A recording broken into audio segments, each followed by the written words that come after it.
ہارنے والا تسلیم نہیں کرے گا, جیتنے والا جشن منا رہا ہوگا. دیکھیے فری اینڈ فیئر الیکشن تو تب ہو سکتے ہیں نا جب یہ سب پارٹیز بیٹھ کر رولز آف دا گیم طے کریں.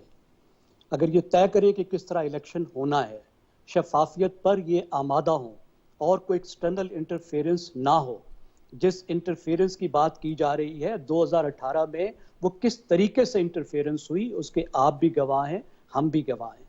2017 کا جو قانون تھا الیکشن آرڈیننس, الیکشن ایکٹ 2017, اس کو تمام پارٹیوں نے مل کر بنایا تھا, اس میں پی ٹی آئی بھی شامل تھی. اس کے بعد پی ٹی آئی نے یک طرفہ طور پہ اس میں ترامیم کی. اس وقت پی ٹی آئی کو ساتھ بیٹھنا چاہیے اور یہ rules of the game set کرنے چاہیے.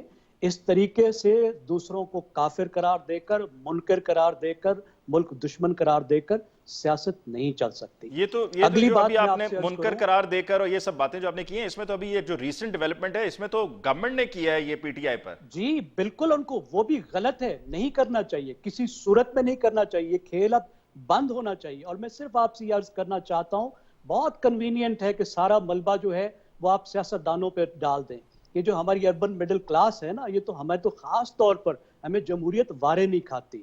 ہمیں جو الیکٹڈ لوگ ہیں وہ وارے نہیں کھاتے, کیونکہ مفادات جو ہیں وہ غریبوں کے پاس جاتے ہیں. انسٹیٹیوشنل ریفارم ہمیں وارے نہیں کھاتے, کیونکہ سرکاری ملازم جو ہیں صاحب بہادر ہیں. مجھے بتائیے غلام محمد کون تھا؟ مجھے یہ بتائیے کہ میر جعفر کا پوتا جو ہمارا وزیر اعظم اور صدر بنا, سکندر مرزا, وہ کیا سرکاری ملازم تھا یا الیکٹڈ پالیٹیشین تھا؟ مجھے یہ بتائیے کتنے سرکاری ملازم ہیں. انہوں نے تو اپنے پلاٹ کا بتا دیا, مجھے معلوم نہیں ہے, ایسے ہی ہوگا شاید, اللہ کرے ایسے ہی ہو. لیکن اب کے جو بیٹے ارب پتی بن جاتے ہیں سر, جناب بالکل صحیح کہہ رہے ہیں, بن جاتے ہیں. کیا کہاں سے آ جاتے؟ دیکھیں یہ تو ٹریڈیشنل ایلیٹ ہے نا, سینکڑوں سال سے ان کے پاس کچھ نہ کچھ ہے. یہ تنخواہوں والے کس طریقے سے ارب پتی بن جاتے ہیں, کس طرح سے انڈسٹریلسٹ بن جاتے ہیں, کیسے ان کے بچے پالیٹیشین بن جاتے ہیں, کیسے ان کے تین بچے جو ہے وہ غیر ملکوں میں پڑھ لیتے. یہ پوری ایلیٹ, دیکھیے جی یہ پوری ایلیٹ. اب ایلیٹ کے مسئلے پر آ گئے ہم, جمہوریت سے ایک الگ سوال پر گئے ہیں. پاکستان کی جو رولنگ ایلیٹ ہے, چاہے وہ تنخواہ دار اشرافیہ ہے یا چاہے وہ الیکٹڈ اشرافیہ ہے, ان سب نے پاکستان کا مل کے کباڑہ کیا ہے. ٹھیک, ظفر الہی صاحب آپ ایک جملہ ایڈ کرنا چاہ رہے تھے, زیگم خان صاحب اپنی بات مکمل کریں گے, آپ جملہ ایک ایڈ کرنا چاہ رہے تھے. اسکندر مرزا کے بارے میں یہ کہوں, جب اس کو ایوب خان کے نکال کے پھینک دیا لندن میں, وہ انڈین ریسٹورانٹ, اس کا نام تھا Veeraswamy restaurant, Oxford Street میں, چند سال پہلے بند ہوا ہے مگر 20-30 سال تک تھا.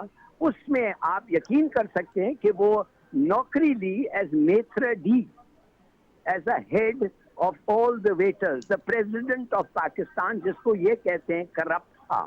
میں کہنا چاہتا ہوں بالکل بیوروکریٹس کرپٹ ہیں, اور خاص طور وہ بیوروکریٹس جو پولیٹیشینز سلیکٹ کرتے ہیں اپنے آپ کو اپنے منسٹریز چلانے کے لیے. علی ممتاز صاحب, عرض یہ ہے کہ کرپشن بہت اہم مسئلہ ہے, لیکن کرپشن واحد مسئلہ نہیں ہوتا. دنیا میں جو بدترین جرائم ہوئے ہیں, کیا ہٹلر کرپٹ تھا؟ کیا مسولینی کرپٹ تھا؟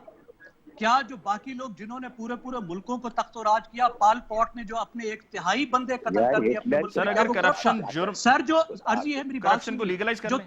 سر نہیں, بالکل نہیں. میں عرض یہ کر رہا ہوں کہ جو طاقت کے جرائم ہیں, وہ جرائم جو طاقت کی خاطر کیے جاتے ہیں, وہ بعض اوقات کرپشن سے زیادہ خطرناک ہوتے ہیں. مجھے خوشی ہے سکندر مرزا کی صفائی دے رہے ہیں. ملک کے ساتھ اس نے کیا کیا, 5 پرائم منسٹر سیک کیے. کوئی پاکستان کی تاریخ اٹھا کے دیکھیے, پاکستان کا کتنا کباڑہ اس بندے نے کیا. وہ جی کرپٹ نہیں تھا. ضیاء الحق بھی کرپٹ نہیں تھا, وہ بھی بہت اچھا ہے جی, ماشاءاللہ بسم اللہ, ٹھیک ہے نہیں. صرف کرپشن کے خلاف ہم نے جدوجہد کرنی ہے, لیکن انسٹیٹیوشنل ریفارم سے کرنی ہے. کرپشن کو ختم کرنے کی ایک سائنس ہے. پچھلے 4 سال میں بھی یہ اعتراف کر رہے ہیں کہ کرپشن بڑھ گئی. کرپشن پرسپشن انڈیکس میں دیکھ لیجئے, عمران خان کی جو ایمانداری ہے اس کی جے کرتے ہوئے ہم ملک کے ساتھ جو سلوک ہے اس کو قبول کر لیں, جو نیریٹو ہے اس کو ایکسپٹ کر لیں. کیا ہماری عقل گھاس ویسے, لیکن زیگم خان صاحب کیا یہ کم ہے کہ جو چیف ایگزیکٹو ملک کے رہے 3.5 سال وہ خود کرپٹ نہیں تھے؟ سر کیسے کرپٹ نہیں تھے؟ آپ مجھے یہ بتائیے کہ عمران خان کے پہلے 2 سال میں شوگر مل والوں نے 260 ارب روپیہ ہماری جیب سے نکالا. حکومت نے خود کہا. سر وہ تو چل ہی نہیں سکے نا پھر خان صاحب کے ساتھ, اور جا کر پی ایم این کے ساتھ بیٹھ گئے. سر اب ایک سٹیپ پیچھے جائیے نا.